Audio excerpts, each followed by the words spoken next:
राम राम हो शांभू, काय चालू आहे हो? राम राम राम भाऊ, काय नाही हो, म्हणत शेती तयार करी लिहू मशागत. हा, या वरीसले चांगला पाणी पडावशे बर का, यांना मस्त पाऊस आहे. असं का बाई, चांगलाय भाऊ मग.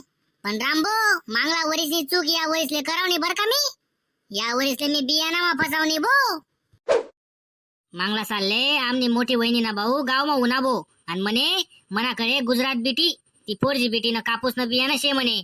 असा कापूस पिकस तसा कापूस पिकस, ये चाले सोपा जास, निनीले खर्च येत नाही, राऊंड अप न तणनाशक फवारणी कर देवानी, येऊ मारू तीव मारू.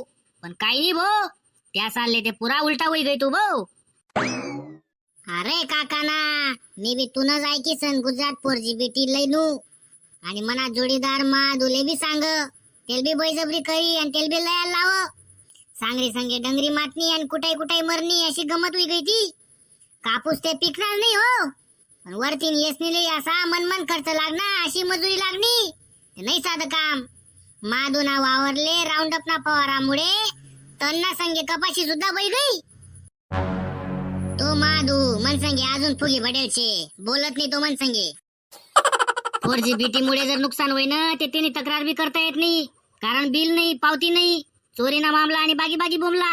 रामभो, या वरीसले मी ठरायचे बोगस बियाणं लेवान नाही, बोलता पासले बळी पडान नाही, आणि मना कोणताच शेतकरी बंधूले मी फसू द्यावा नाही. जय किसान, जय महाराष्ट्र.